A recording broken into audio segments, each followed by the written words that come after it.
Believers, ito na ang game na may paggalingan ng diskarte at experiment. Ito ang Prove It to Believe It!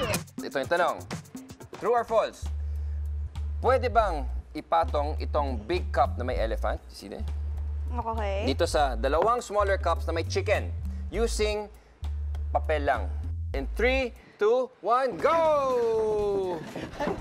Gentleman naman, Jamie. Napaka-gentleman. Grabe ka, mabilis yan.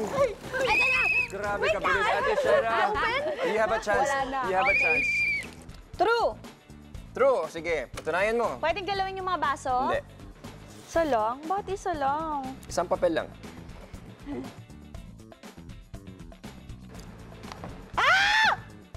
Nalagyan ng Give up ka tubig. na. Wala, parang ang hirap. Parang Nalagyan ng tubig yung Baso. elephant. Oo, yung elephant.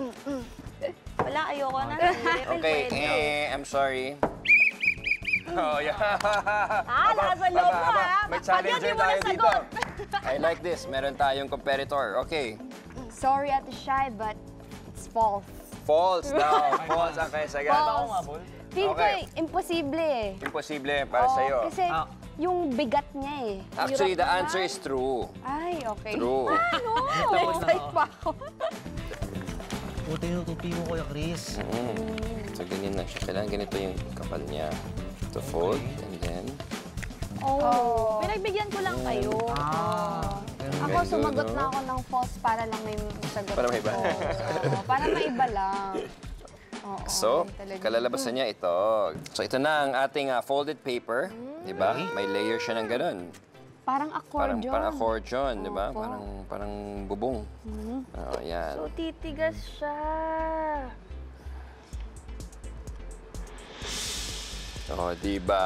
Grabe! Oh, see? Kaya na ng manok yung elepante. Kaya na. At hindi lang yan. Lagyan pa natin ng tubig. Galing! May kabigatan yan. Galing nga! Grabe! Nang tinupi natin ang papel, ginawa natin itong isang truss bridge. Ang truss bridge ay isang disenyo ng tulay na gumagamit ng connected triangles para suportahan ang weight o bigat ng isang load o yung bagay na nakapatong. Sa ating experiment, may mga connected triangle sa bawat pagitan ng zigzag pattern ng tinuping papel. At dahil ang triangle ay ang strongest shape sa geometry, matatag at hindi madaling ma-deform ang shape nito. Kapag marami yung tupi ng papel, marami ding connected triangles ang bubuhat sa load. At dahil hindi nag-collapse o bumagsak ang tinuping papel, ibig sabihin, mataas ang stability nito at hindi umuuga. Kayang-kaya nitong buhatin ang basong may tubig. I believe!